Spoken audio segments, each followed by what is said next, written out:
Hello, bonjour, namaste, ni hao, and ohio, everybody. What is going on? It is Gail here. Welcome back to the YouTube channel once again for another Danmachi Season 5 video. And today we're finally here to do a breakdown of Episode 5. Now, I do apologize that it's taken a couple of days, of course, for me to make this video, but I've just been super busy with work, and along with that, I'm actually preparing for my vacation. So I've been buying gifts, I've been buying stuff for my travel, and so on and so forth. It's been a couple of hectic days, but we're finally here to make a breakdown video. And of course, one advantage of actually leaving it for a couple of days later, like I am right now, is that I'm able to also rewatch the episode for one, but I'm also able to actually read through volume 17 a little bit, and especially the start of volume 17, which is of course being adapted in this episode. Now, of course, if you guys want to enjoy this breakdown and everything, please be sure to leave a like down below. Of course, subscribe to the channel if you want to see more Danmachi content, and let me know in the comment section down below your thoughts on the episode as well. I'm quite curious to see whether you liked it, disliked it, what do you guys think could have been done better, and so on and so forth in the comment section down below. Over the next few days, we'll also be doing videos on, of course, the extra details, the cut contents, and all of that sort of stuff.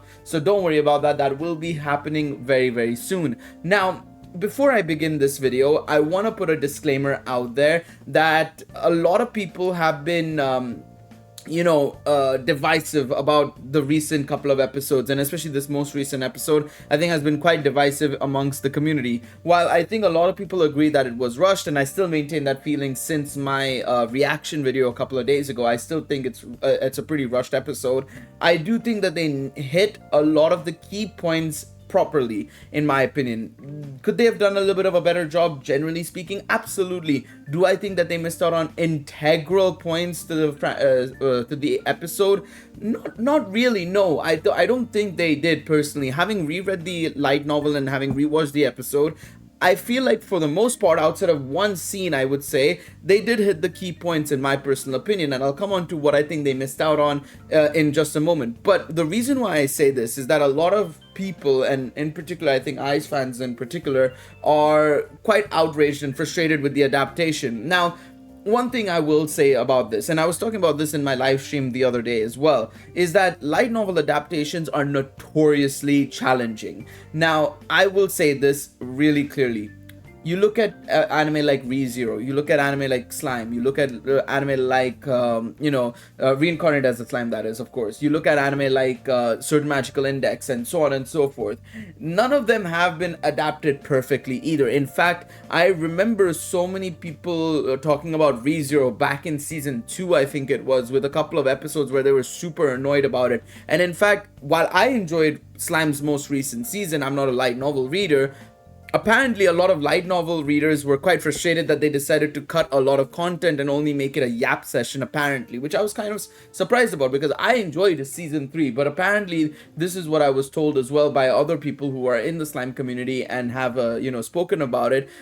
This is what I had heard, and now it seems like that this isn't just a common thing it's not an uncommon thing, or it's not just a Danmachi thing. This is a thing that happens in a lot of other anime as well that are adapted from light novels. It's inherently a flaw and a struggle for the animators and directors and everything, because you've got such a big novel to cover. You've got loads of details, descriptions, and so on and so forth to cover, to a point where unfortunately just the episode count does not allow you to do so. Now you can argue that, oh, they should just add more episode counts and so on and so forth, but that's a very difficult thing. I just had a tweet put out, which they retracted quite immediately, to be fair to them, but I saw a tweet saying that, oh, we should put the animators and directors and people working with JC staff on blast for this episode. And I'm like, guys, it's not that serious. If you put those names out there, these are guys who want the series to do well. I mean, you have to remember that these are the same people who go up to Omori and consistently ask him for advice and suggestions on how the anime should be doing things, and whether it's okay to do certain things or not. So if Omori is giving his acceptance to a lot of these decisions, clearly it's not just the fault of JC staff. They're trying their very best with what they're given and the episode count that they're given, and it's the same thing with Omori also trying his best to give these guys advice. If there's anybody you should probably point fingers to, potentially, it's SB Creative, the production committee. These guys are the ones who do the decisions on how many episodes do you get, booking the slots on TV, and so on and so forth. There's a lot of stuff that goes behind the production of an anime, and this is the reason why I'm saying this is because I feel like there are people out there who are kind of in a position where they're like, oh, we need to, put these people's names out there on blast, and or send these people letters or strongly written letters. And I'm like, no, you can obviously make complaints, make points, absolutely. I think I saw a really nice thread as well. I disagreed with some points of it, but I agreed with a lot of the points it was making. Now I will break it down a little bit later as to what those points were and everything, of course, in this video. But the reason why I'm saying this is that remember that this is just not a simple issue of, JC staff is bad. It's not. It's really not that. That's not the case here. We've seen that they can, when they lock in, they can lock in episode 4, episodes, the entirety of season 4, of course, I was gonna say, certain episodes in season 1, 2, and 3 as well. I would say all of them were really well done.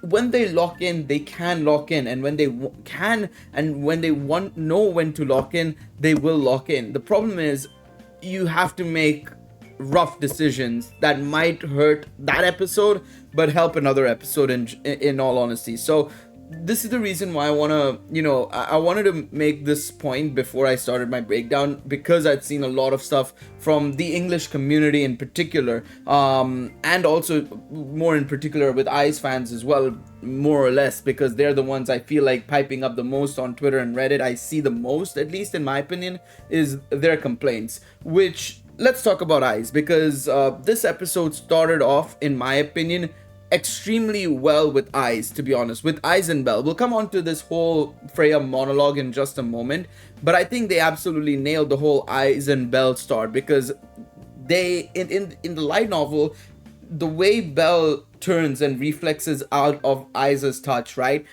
It's not as much of a thing as they made it out in the anime, but I think the anime did a better job with that, because it should have been that much of a movement. Because Belle, you have to remember, Belle's a character that doesn't want to hurt his friends. It's not in his nature to hurt his friends and his close people, right? And so him hurting Seer, of course, in the previous episode, right, and by extension Freya as a result of that, is of course something that's going to weigh on his mind heavily, and his consciousness is going to be weighed down heavily as a result of that. And so I think I really like the fact that they did this heavy reflex and him moving out of Eyes' arms, basically. I think it was very well done. Now, of course, I do think that they could have probably spent a little bit more time with this moment, in particular with the rest of the Hostess of Fertility members also being shown in like more detail, of course, right? They did show it a little bit here, of course, right? I think if I can pinpoint it exactly in the episode, hopefully, I don't think I can, unfortunately. There we go. We only see Anya, unfortunately. We don't see Chloe and Lenore, of course, being down and out for the count necessarily in this shot, but again, it makes sense that we see Anya a little bit lifeless here because, of course, of her encounter with Alan as well. Again, I just wish they would spend a little bit more time here, and I think that's the motto, that was the problem I had with this episode entirely, was that every moment felt like it could have been extended by a couple of seconds, and I think it would have been a much better situation. Some moments given to like just their facial expressions, their visual expressions. I've been praising episodes 1 to 4 really heavily with how they've been handling the visual expression and the visual and facial expressions of these characters. This episode felt like it was a step down, unfortunately, because of maybe them putting a lot more time into episode 4 or upcoming episodes. I don't know the reason, but this episode definitely felt like they decided to cool it down a little bit. It was the cool down episode, basically, which I think probably could have been the next episode instead. I think they should have kept on the gas with this episode, made it back-to-back bangers, and then cooled it down for episode 6, in my opinion, because of course this is another big episode, right? Episode 5 is, in my opinion, another big turning point in the storyline, of course, as to what happens, right? Now, I want to go back to the start of the thing, right, with the Freya monologue, right? It explains a lot more as to how, the whole Freya Horn thing works, and Freya's feelings, of course, a little bit more, how she feels about the Hostess of Fertility and stuff, right? Now, I will talk about this in more detail in the cut contents video, because of course I don't want to spoil people, because there's a very good chance that they actually might expand on it in the future episodes, this might be something that they do at the start of every episode, is, you know, use that monologue a little bit more. But I'm not sure. I don't know. So I'll have to break it down in the cut contents video, in case it is technically spoilers, because I don't know. I don't know what they're planning on doing. This is something that Danmachi is known for doing, is moving stuff around chronologically, and it kind of throws us off a little bit in terms of like what's been cut, what's not been cut, right? I do think that they did Freya dirty here a little bit, in my opinion. See, the thing is with Freya is, right, a lot of people will perceive her as a villainous character and an evil character, which, to that, I agree that she is a villain. I'm as a Freya fan, I'm not gonna deny that necessarily. However, there is a lot more depth to her character. There's a lot of good in her character as well, as we've seen when she's Seer, of course, as well, right? And I feel like the anime should have done a better job with portraying it in this first part. That's something that happened in Volume 17's prologue really well, is that they expanded on it extremely well. There was a lot of dialogue, there was a lot of text there, and a lot of like Freya's internal thoughts of like what she's done and everything. And they kind of cut it in half at the start of this episode, which I think was a bit of a mistake in my opinion. I think that is the biggest flaw for this episode, in my personal opinion, is that they didn't nail on that. Because again, when you're doing especially with this season, right, when your focus is on these three characters, Belle, Ryu, and Freya, right, Seer / Freya, of course, in this case, I think they should have given it more time. Now, the problem is you would have had to cut other stuff in the later parts, and of course, with already the episode being rushed as it is, it would have been very challenging. So I can't really blame them for making these decisions. It's hard. It's a hard one to say, to be honest. And this is where I would say this episode definitely was the first time in the last 4 episodes that I genuinely felt it needed an extra episode, in my opinion. I think this was like where I would have said we needed at least one extra episode for Volume 17, 100%. And alas, this is the problem. Like I said, I think if they had made the episode count 18 instead of 15, one episode for each volume extra, 16, 17, and 18, right? Obviously, it would have been for volume 18, but like, you know what I mean. It would have given one more episode to volume 16. So episodes 1 to 5 would have been volume 16. Episodes 6 to 11, no, 6 to 11 would have probably been, or 12 would have been episode volume 17, and then the rest of the episodes would have been volume 18. I think that would have been perfect. But alas, this is what we have, right? And this is what we got. So we have to treat it as it is. So yeah, I think this is where I would have definitely said they should have had a little bit more time and a little bit more effort, because it would have given a lot more in-depth and a lot more of an in-depth look to Freya. Now, that's not to say that they've not shifted this monologue to a later episode, maybe, or they're splitting it across multiple episodes for the rest of Volume 17's adaptation, which is possible, by the way. But yeah, I think it would have been a much better decision if they had gone down that route. Because the thing is as well, like, as I said, Freya's done a lot of good in her past as well. She may be a bit more tenacious at this point. Let's move ahead to a later scene as well right now, because I want to talk about this as well. But she seems very tenacious and malicious in this moment in time, right? And absolutely, she's been rejected. She's, you know, love makes you do irrational things, as I've said, you know, over the last few episodes, talking about Freya's affection and adoration for Belle. But the thing is, right, there's also a lot of good to her. We've seen this in the past with how she's done, what she's done for Ryu, what she's done for Belle, what she's done for all these other characters as well, what she's done for her own familia as well, of course, right? Because, you know, a lot of her familia members are like strays, effectively. They were abandoned, they were slaves, they were part of war, and Freya's done everything she could to help and save them and, you know, give them a home, basically, right? And so I think, unfortunately, because of this moment, she's gonna go down as a hated character, which I understand the perspective of, but I think the anime needs to nail on that nuance, in all honesty, to handle that balance. And I hope that they do it in the next couple of episodes very well, because that's going to be the big one, to make sure that, you know, the anime only also have a fair idea of like what Freya is, to what like we know as light novel readers as to what Freya is from the light novels, right? There has to be a correlation there,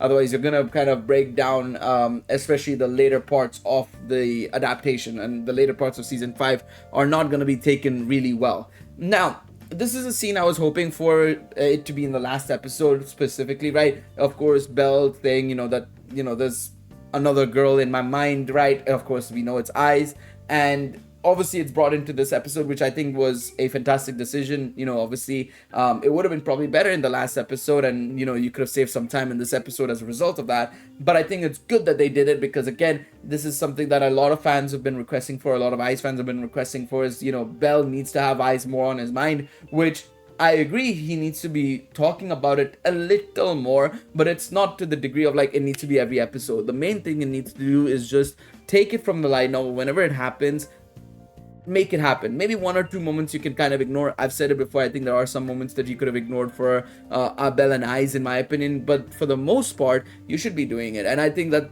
whenever they've had to do it, they've done it. So I'm glad about the fact that they've added it and it's in this episode, because it makes a lot of sense, right? That they have to talk about Bell and Ice and talk about why Bell rejected Seer, because Ice was always going to be the main priority for Bell. That's how Liaris Freeze works, right? That's the reason why Liaris Freeze works. So it makes sense that it is a thing. And of course, I'm glad that they also, kept the whole Ryu and Bell thing, the discussion about it, because it makes sense, right? Again, as to why it was there. And then now we move on to, of course, the big situation where effectively, we see the Hestia Familia being taken down by Freya. Now, I like this whole sequence. I think they actually did a good job here, to be honest, for the most part, with how they handled it. The animation could have been better in certain situations, but I'm glad that we absolutely got to see the Hestia Familia get curb stomped. Now, one of the things I know a couple of people got annoyed by, and I'll talk about this more in the cut contents, is there was a scene with Aiz and Tione also in this sequence of events that was sort of cut, basically. Well, I say sort of cut, it was cut. And I'll talk about why I think it was fine to cut it in the cut contents and what it meant in the cut contents a little bit more in detail. But I think that for the most part, when it came to, of course, the Hestia Familia being broken and taken down, it was great. It was great to see them absolutely getting curb stomped, and I mean that was the whole point of it. Asri was like not gonna, get involved or try to get involved, even though Lulun and the others got involved. It just doesn't really work.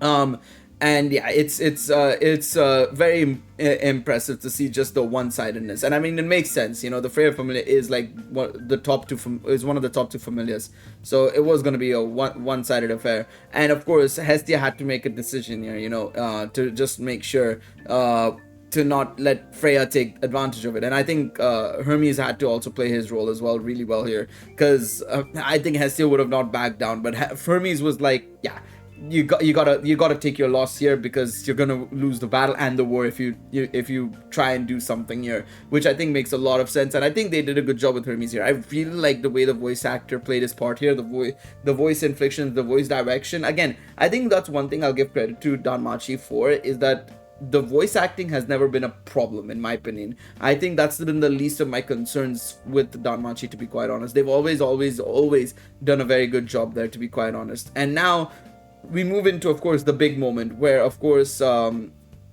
Freya decides to charm everybody in the city. Now, this is where I feel like they could have done a little bit of a better job in explaining why Hestia's divinity obviously is able to block the charm, compared to obviously Hermes not being able to block it, and so along with a lot of the other characters. And that's because she's one of the 3 virgin goddesses, right? Athena, Artemis, and her are all 3 virgin goddesses, and they are able to effectively block the charm using their divinity, and hence why she was able to block it. So yeah, I think that was a good I think they could have done a better job in explaining that, and I'm glad that they did the whole speech thing. I think it was really well done. Overall, they did a good job in showing everything in that situation, and I'm kind of glad that they didn't do what the light novel did here. So in the light novel, they had actually a dome surrounding Orario, basically. This was just a big flash of a light, which in my opinion made a little bit more sense than a dome appearing over Orario. I think it made a lot more sense in that regards. But yeah, I think this would have been a pretty confusing thing to see how the dome would have worked, of course, right, and everything. But yeah, it worked really well overall. Now we move on to the whole Freya Familia situation where Belle wakes up and everything, and honestly, I think this whole sequence from start to finish will move straight to the Hestia part and Hestia Familia part and everything and the Aina part.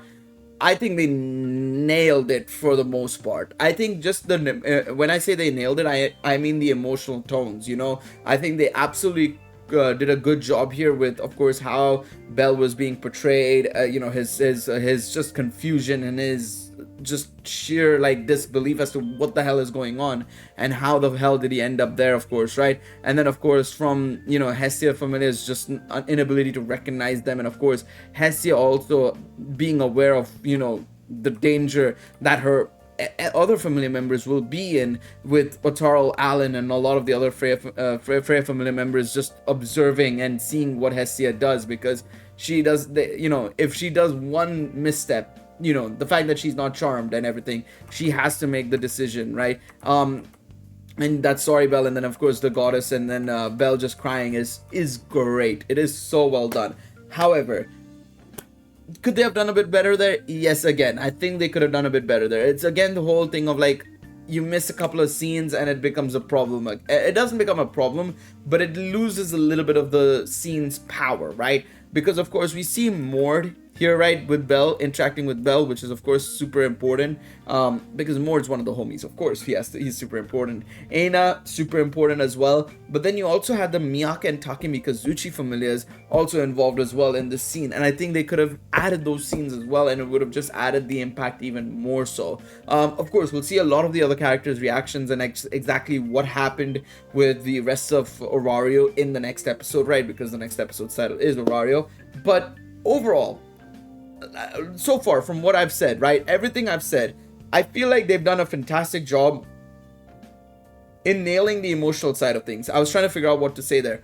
They nailed the emotional side of things. They nailed the key points, but they did rush quite a bit at certain points. Like every scene felt like it was missing something, right? I felt like every scene was missing a scene from the light novel that could have enhanced the scene even further. And this is where, again, like I said, I think an extra episode would have been very much appreciated. I think it would have been very welcome, and I think it would have been a big game changer for the adaptation for volume 17. It started off pretty in my opinion. I wouldn't say is not the right word. It started off decent, but compared to how good the previous episode was, which was an 8 or 9 out of 10, this feels like it's more like a 6 or 7 out of 10, where it's like, it's good, but it doesn't do anything exceptional, and it actually feels a little bit quick paced, right? It feels like we're zooming through a little bit of the story, which kind of feels unfortunate in that sense. But I don't feel like it's bad by any means. It's not like I'm, you know, feeling like, oh, there's huge problems with the episode, there's like major problems. It's not. I wouldn't even say it's average. I would say it's slightly above average. Average for me is 5, by the way. I feel like it's just not comparable to the previous episode, and I do feel like they could have done better in a lot of sequences as well. My biggest problem, I would say, and the reason I think I would probably give it a 6 more than a 7, is because of the first monologue being a bit poor, and also generally speaking, every scene being a little bit rushed kind of adds up, you know, in that sense. So for me, I'd say it's a combination of all of those things. I would give it a 6 out of 10 or 6.5 out of 10. But let me know what you guys think in the comment section down below. Did you guys like the episode, dislike the episode? What were your issues with the episode? Let me know in the comment section down below. Thank you guys so much for watching this video. I will see you guys in the next one. Until then, take it easy, everybody. Bye bye.